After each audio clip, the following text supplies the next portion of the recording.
ஒரு நிமிஷம் கேளுங்க. என் குழந்தைங்களுக்கு சினிமா கூட்டு போறேங்க. அவங்க கேட்ட எல்லாம் வாங்கி தரேங்க. ட்ரெஸ்ஸு, புக்ஸு எதுவாக இருந்தாலும் வாங்கி தரேன், ஐஸ்கிரீம்ஸும்.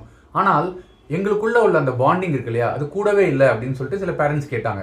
ஸோ என்னோட ஃப்ரெண்டு வந்து சைக்காலஜிஸ்ட் இருக்காரு, குழந்தை சைக்காலஜிஸ்ட். அவங்ககிட்ட கேட்டேன், இது என்ன பண்ணால் அவங்க பாண்டிங் இன்க்ரீஸ் ஆகும். அவர் சொன்னது என்னன்னா, இது மாதிரி வாங்கி கொடுக்கறதுனால, பணத்தை செலவு பண்ணுறதுனாலலாம் பாண்டிங் வராது.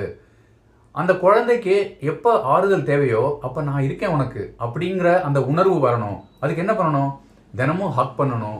அந்த குழந்தை அழகாக இருக்குது, நீ ரொம்ப நல்லா இருக்க அப்படின்னு சொல்லணும். அவங்களுக்கு சின்ன சின்ன பாராட்டுகள் நல்லது செய்கிறப்ப கொடுக்கணும். அதே சமயத்தில் அவங்க ரொம்ப வருத்தமாக ஸ்கூலில் ஏதாவது பிரச்சனைன்னு வந்தாங்கன்னா தொணன்னு நம்ம கேள்வி கேட்டு அவங்கள தொந்தரவு பண்ணாமல் அவங்கள பேசாமல் அரவணைச்சு அவங்களே பேச விடணும். இந்த மாதிரி நம்ம சப்போர்ட்டிவாக நம்ம இருந்தோம்னு வச்சுங்களேன், இல்லாட்டி அவங்க சொன்ன உடனே திட்ட ஆரம்பிச்சோன்னா மறுபடியும் பாண்டிங் போயிடும் அப்படின்னு அவர் நமக்கு விளக்கினார். முயற்சி செஞ்சு பாருங்கள், இதெல்லாம் உங்களுக்கு ஒர்க் அவுட் ஆகுதான்ட்டு. Thank you so much. பாய்.